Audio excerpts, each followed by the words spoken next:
Want to stop? Yes, I'll start. I'm here with Hannah. She's working the Smoky, Great Smoky Mountains National Park. She's the best guide here, the entire.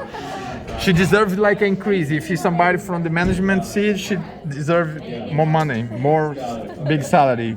Can you explain what do you think is a good idea to know here in the Smoky Mountain? What do you think? Yeah, so this is where we are, and this is our visitor center. It's the most visited National Park Visitor Center that we get in the National Park System. So we're right here, and it takes about an hour to get to Cades Cove. You'll want to go through Cades Cove and just realize that it's going to take you about 2 to 3 hours to get through that full loop. The reason for this is because we have the highest density of black bears. There's about 3 bears per square mile in this cove, whereas in the whole national park as a system, we only have 2 bears per square mile. There's about 17 historic structures. You've got some barns, churches, houses, cemeteries, all of that within the cove. There's 2 shortcuts. You've got Sparks Lane and Hyatt Lane. One makes you loop about 3 miles and one makes it about 8 miles. When you come all the way back to this site right here where we are, you'll want to go up the mountain to Newfound Gap. Newfound Gap is the Tennessee-North Carolina state border. It's where the park was dedicated by FDR. Then you can drive up to Clingman's Dome, which is your highest mountain in the park.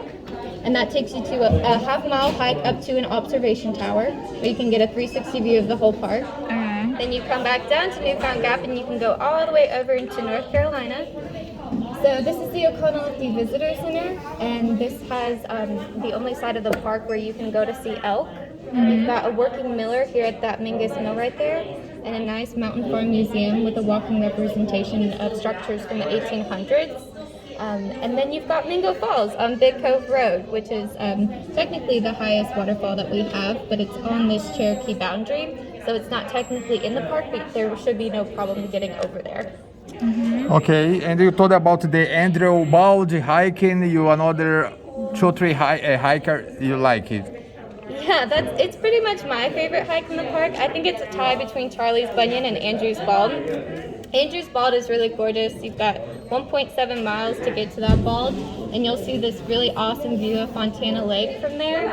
On a good sunny day, the view is awesome, and sometimes at the dome, you've got the clouds that are completely covering it because it's so high up. And then when you go down in elevation on that bald, you can kind of get out of that cloud range and see the view of this North Carolina side, so that's why I love it.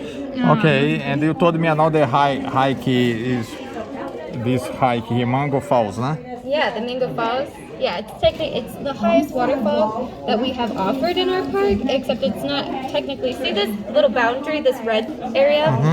That's all Cherokee Reservation, and so it's called the Qualla Boundary, and that's where Mingo Falls is going to be on this Big Cove Road.